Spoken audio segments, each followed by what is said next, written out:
right, here's a good one. The Democrat-led House of Representatives has passed their $15 minimum wage bill, but it has to go through the Senate.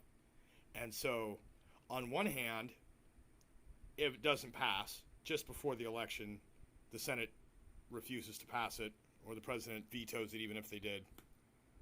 And then they have, ammunition to say, oh, look, the GOP refused the living wage for people, blah, blah, blah. Even though the truth is a $15 minimum wage hike from the 7-something it is now at this point, I mean, it should have been raised incrementally long ago. But no matter what, it destroys small businesses to do that.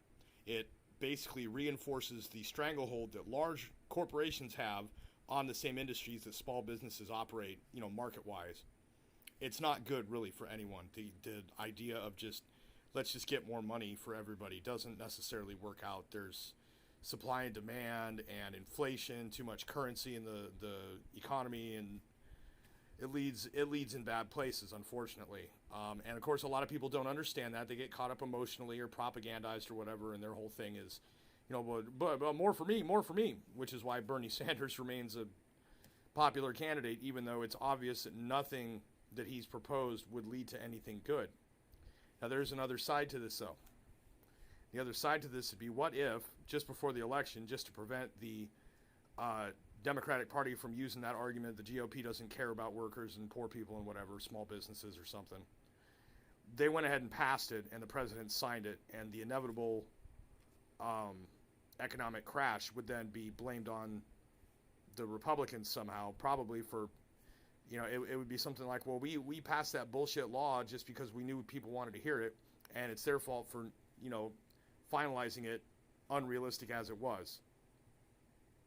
I don't know, maybe they won't make that admission. I know last night Bernie admitted that his pie-in-the-sky bullshit is to attract young voters so they can try and beat Trump.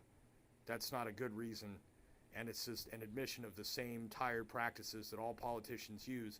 Everybody pretty much already knows that people are trying to get into office are going to spin a bunch of lies. It's the exact same thing that they said about Trump. Their whole argument was that he's promising stuff that he can't deliver. Actually, he delivered quite a bit.